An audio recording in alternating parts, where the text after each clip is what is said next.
今天这家店太搞笑了，本来它是可以靠它的料理火的，然而风头全部被他们家的男服务员抢走了。带单身姐妹来这家店吃的怕不是怀石呀。Hello， 大家好，我是阿基，又到了吃怀石的日子。今天是在 ins 上面刷到的这家店，看到好多女博主都在转发，我就带上了我的一个单身姐妹，悄悄咪咪的过来了。对不起，迟到了。我进来之后有个特别大的感觉，就这里的客人都穿得好好啊，然后我们的面前就是厨房，帅哥们就在我们的1米外做菜，非常的静不下心来。好了，不废话了，第一个菜是煎鱼加三文鱼肉末做的串，然后中间还加了一点紫苏叶，煎鱼的腥味很大哈，但还有三文鱼肉末那个肥肥的味道压住它。旁边这个红色的是彩椒剁成的酱，你可以挖一勺放上去直接吃，就是吃起来有一种微妙的清爽感，其实就是一大坨刺身，然后配上了那个彩椒的味道。第二个菜是这个长得像油条一样的东西，包了一整条鲶鱼，咬下去之后才发现它其实是炸豆腐，上面撒了些盐和胡椒粉，假装自己是烧烤，旁边配了一杯西瓜汁，就这两个东西都是日本夏天的味道。第一次吃这样的鲶鱼，一口下去感觉包住了整个夏天啊，并没有。第三个菜是茄子跟蟹肉的搭配，这个菜有点好看，它是茄子皮包着蟹腿肉，它还怕你吃不到茄子味儿，还专门在汤里面配了一坨茄子酱，它那个蟹肉裹的这个酱真的非常好吃。下面这个黄色的是蟹黄浓汤，就是你喝进去的时候还有颗粒感，特别的浓。这又是一个高级版的平民菜。可乐饼，它是用黑松露包着一坨用血子肉做成的可乐饼，全是很贵的食材，尝一下什么感觉？吃进去之后有点像那种肉很多的鳗鱼饭团，然后配上黑松露的那个坚果香味儿。这个菜是吃到现在最好吃的一个菜。好，下一个，它看上去只是一碗普通的面，但它其实是下面才藏着惊喜，它下面包了一堆墨鱼籽。帅哥说推荐的品尝方法是先吃一口清淡的面，然后把面和墨鱼籽还有那个贝汤和匀了之后再吃。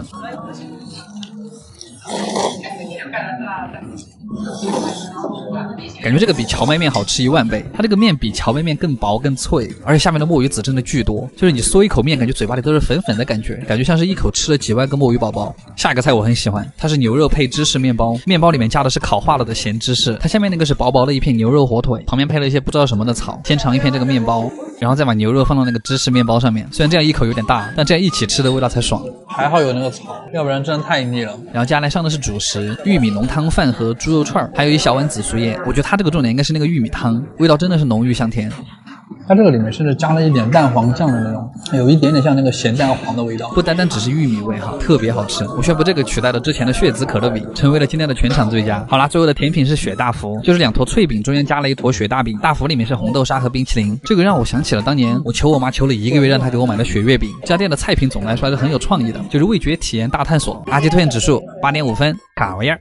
今天这家螃蟹店是真的太磕了，对我们这种不怎么吃螃蟹的人来说，这家店可以说是刷新了3观。我们是在神户出差的时候发现的这家店，就想感叹一下，不愧是海边的城市啊，海产真的是太绝了。哎，所以今天就来一起吃个螃蟹，又到吃螃蟹的季节。这种店就是在日本很常见的海蟹专门店。すみません、予約はないですけど、2名です。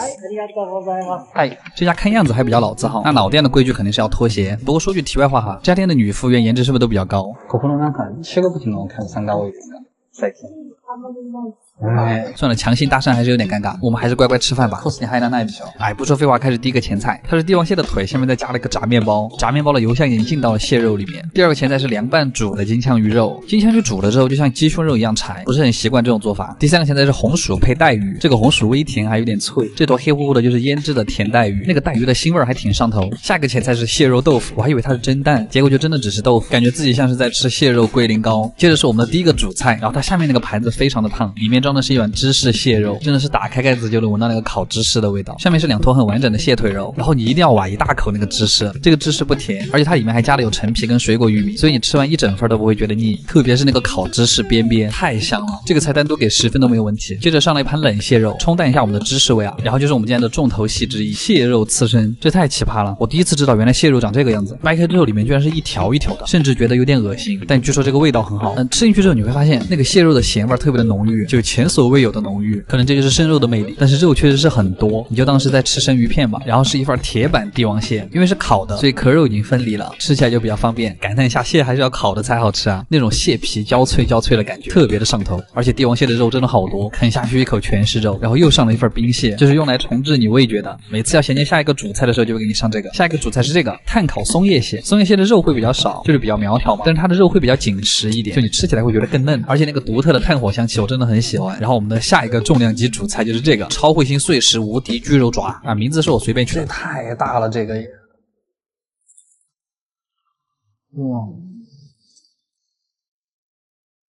这就是蟹肉的天花板。就是它这个肉是韧的，应该是因为肉的密度很高，所以嚼起来就是弹的。爪子的肉真的会比腿上的肉好吃。你还可以蘸一点这个天妇罗汁，又是另一番体验。然后尖端部分里面也有很多肉，记得用勺子把它挖出来。最后的主食是这个寿司，把蟹肉取下来，单独蘸一下酱油，再放回去，吃一口你就会发现，终于知道为什么寿司店没有卖蟹肉寿司了，因为这个味道真的很不搭，非常勉强。还好最后的甜品我特别喜欢，乍一看还以为是清补凉，然而神户怎么可能会有清补凉？它是酸奶加水果，不过仍然很好吃。这家店总的来说还是让我大吃一惊，胃真的是被蟹肉填满了，感觉吃了很多种花样，特别的满足。阿基推荐指数19.5分，嘿，卡玩意儿。我真的是因为今天这家餐厅，所以才1周都没有更新，就是怀石料理，你们知道吧？然而我们今天吃的是比它还要装逼的川床料理，因为这种店对地理条件的要求都比较高，所以它大多是在比较偏远的山区。今天我们找这家店就在京都山区的深处，它那个地方没有通公共交通，就是你要么开车上去，要么爬2个小时的山爬上去，反正我们也就是跋山涉水，涉水跋山到了这个地方，就当是满足我们夏天最后的好奇心。今天又是什么日子？又是乱花钱的日子。终于到了呀，姐妹们！入口就是这种高级日式庭院的设计，非常喜欢。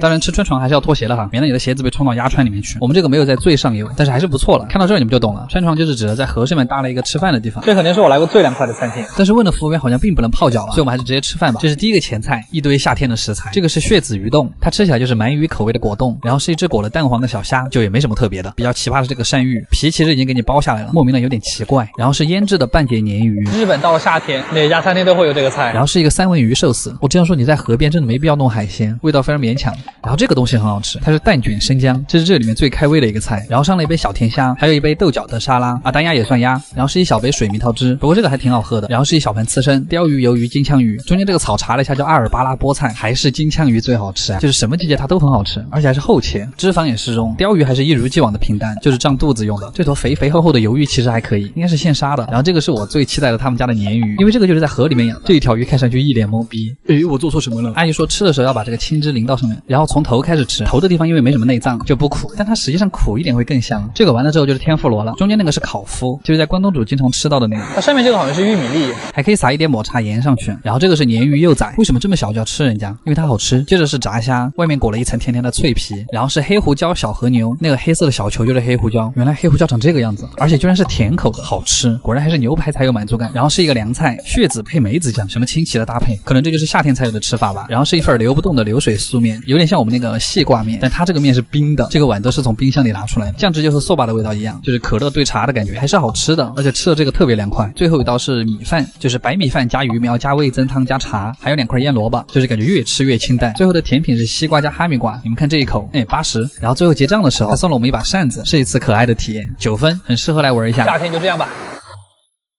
卡玩意儿真的是纯正的5分熟，1分都不多。现在烤肉店都已经这么卷了吗？怎么一个烤肉都可以有这么多花样？嗨，大家好，我是阿迪。现在又在表参道找到了家预约制的烤肉店，现在看看他们家有什么新鲜玩意儿。又到了吃烤肉的日子，这个口罩都快遮不住我脸了。感觉能修在这个地方的烤肉肯定不便宜。こんにちは。6です。はい、お願いします。这是我们点的限定套餐，就看懂了一个稀少部位。第一个小菜是这个豆腐，比较像那种甜口的豆腐脑，然后给我们上了巨多的泡菜，有一瞬间还以为自己在韩国烤肉店。第一个前菜是凉拌毛肚丝，感觉这个好像在国内经常吃。然后下一个菜是实打实给我上了2片生肉，还是100%生的那种。为什么不等锅热了再拿上来？那样的话我还可以烤2下。然后第3个前菜又是一个半生不熟的东西，生鸡蛋拌牛肉粒，我们就姑且尝一口吧。它是有照烧酱在里面的，这个还可以，这个比刚才好吃多了。然后今天的第一个烤肉是牛心，我看小姐姐基本上烤了3秒钟就拿起来了，但是让我震惊的是，这个真的是巨好吃，它上面有一层薄薄的盐，把牛心的胆固醇味道衬托得很鲜美。接下来这块是火尼库，就是牛脸颊上的肉，这块肉的特点就是特别的松软，也算是一个稀少部位，这种肉就很适合厚切，因为它嚼起来不费劲，因为它很肥，所以它在嘴巴里一下就摊开了。再来口刚才的萝卜泡菜，特别的爽口。然后是一块巨大的厚切牛舌，我发现这种餐厅就是贵虽然贵，但是食材都用的还是挺好的，人均大概快1000。来说下一个菜，就是心脏的横膈膜肉，这块肉的汁水非常的多，就是又软又甜的口感，然而只有这么一块，它里面还有一点点软筋的那种口感，吃起来还挺嫩滑的。但是emo只在一瞬间，生的 A5 和牛寿司，这个必须得加点芥末了。但是你想，它其实就是寿司啊，寿司不就是生的吗？这样想好像也很合理。还好赶紧给我上了一盘比较正宗的雪花，脂肪特别的多。这个肉肥到在流水，我跟人加起来时候它都在滴那个油。你们看它加起来的样子就知道它有多软嫩了，但这个吃一块真的就够了。哎，你们看这个肉，它烤了超过3秒吗？小姐姐就是把肉摊开，然后卷起来，就直接夹给我们了。我和小葵都震惊了，这个看上去好像只有一点点是熟的，这样一点烤肉酱我们就可以放到碗里了。它是要裹着这坨很可爱的米饭吃。唐行做了一个烤肉寿司。就是和牛的甜味和下面寿司米的甜味是不一样的，就2种甜味混合双打，非常的美妙哦，绝子。又是一坨很好看的雪花厚切，这块烤的就比较久了，烤好之后会放到一个盛了酱油的碗里，里面还有一坨白萝卜泥，其实放一点在上面就可以了，这样吃起来就会压住雪花的油腻，这样一口塞嘴里就很过瘾。这个搭配是科学的。然后接下来直接端到一个锅上了，接下来应该就是寿喜烧了，里面那个棕色的汤就是寿喜锅的味道，然后还会在上面切很多的黑松露，他们家这个黑松露感觉还是有点来头，味道特别的大，然后和匀之后就可以吃了。然后剩下的鸡蛋液和寿喜锅的汤还可以再做一碗米饭，就是它是汽油的味道，黑松露这种还有点好吃。